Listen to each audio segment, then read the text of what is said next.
ചെറുപുഴയിൽ സമ്പൂർണ്ണ കാർഷിക യന്ത്രവൽക്കരണ യജ്ഞത്തിന് തുടക്കമായി. ചെറുപുഴ കൃഷിഭവൻ നേതൃത്വം നൽകുന്ന ഒപ്പം എന്ന കാർഷിക പരിശീലന പരമ്പരയുടെ ഭാഗമായാണ് പഞ്ചായത്തിലെ കൃഷിയിടങ്ങളിൽ സമ്പൂർണ്ണ കാർഷിക യന്ത്രവൽക്കരണം സാധ്യമാക്കുന്നതിനു വേണ്ടിയുള്ള ശ്രമങ്ങൾ തുടങ്ങിയിട്ടുള്ളത്.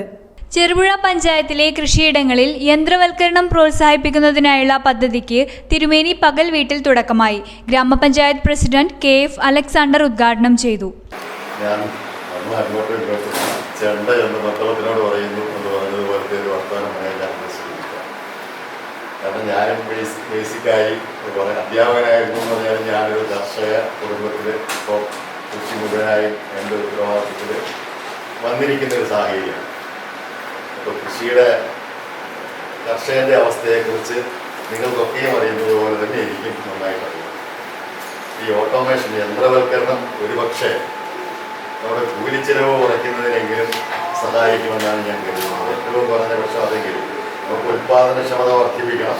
അതിനും ചെറിയ അളവിൽ സഹായകമാകുമായിരിക്കും. ഈ ഉൽപ്പാദനക്ഷമത വർദ്ധിക്കുകയും അതോടൊപ്പം നമ്മുടെ കൃഷിച്ചെലവ് കുറയുകയും ചെയ്തെങ്കിൽ മാത്രമേ കൃഷി ആദായകരമെന്നല്ല മുന്നോട്ട് കൊണ്ടുപോകാൻ കഴിയുള്ളൂ എന്നൊരവസ്ഥയിലാണ് നമ്മളുള്ളത്. അപ്പോൾ അതിന് സഹായകരമായ ഒരു നടപടി എന്നുള്ള നിലയിലാണ് ഇന്ന് ഇവിടെ ഈ പരിപാടി അറേഞ്ച് ചെയ്തിരിക്കുന്നത്. വികസനകാര്യ സ്ഥിരം സമിതി ചെയർമാൻ KK ജോയി അധ്യക്ഷത വഹിച്ചു. ചെറുപുഴ കൃഷിഭവൻ കൃഷി അസിസ്റ്റന്റ് ഓഫീസർ സുരേഷ് കുറ്റൂർ പദ്ധതി വിശദീകരിച്ചു.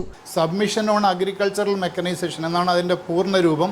അതിനുവേണ്ടി സംസ്ഥാന സർക്കാരും കേന്ദ്ര ഗവൺമെൻറ്റും കൂടി ആലോചിച്ചുകൊണ്ട് ഒരു സൈറ്റ്, അതായത് കർഷകർക്ക് നേരിട്ട് രജിസ്റ്റർ ചെയ്യുന്നതിന് വേണ്ടി agrimachinery.nic.in എന്ന് പറയുന്ന ഒരു സൈറ്റും നടപ്പിലാക്കിയിട്ടുണ്ട്. അപ്പോൾ അതിലൂടെ ഉദ്ദേശിക്കുന്നത് എന്താണെന്ന് വെച്ച് കഴിഞ്ഞാൽ സബ്സിഡി നിരക്കിൽ കാർഷിക യന്ത്രങ്ങൾ കർഷകർക്ക് നൽകുക എന്നുള്ളതാണ്. സബ്സിഡി നിരക്കിൽ ഏറ്റവും ചെറിയ കാർഷിക യന്ത്രം മുതൽ വലിയ കാർഷിക യന്ത്രം വരെ വ്യത്യസ്ത രീതിയിൽ, അതായത് 40% മുതൽ 80% വരെ സബ്സിഡിക്ക് നൽകുക എന്നുള്ളതാണ്. ഇത് കർഷകരിൽ എത്തിച്ചേർന്നിട്ടില്ല ഈ കാര്യങ്ങൾ.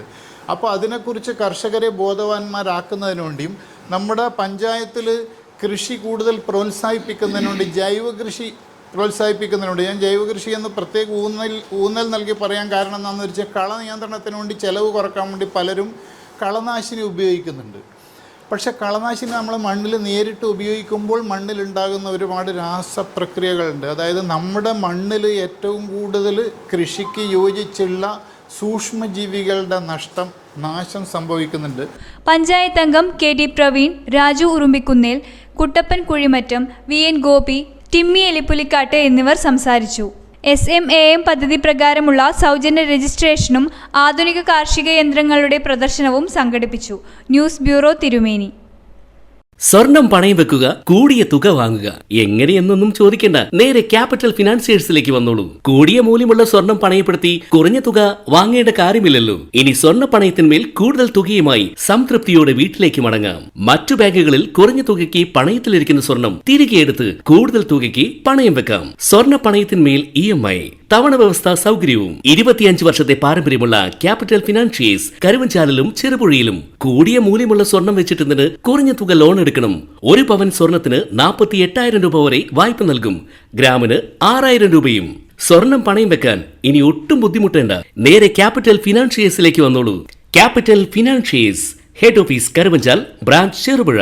മൊബൈൽ 9495 953 291 9961 370 822.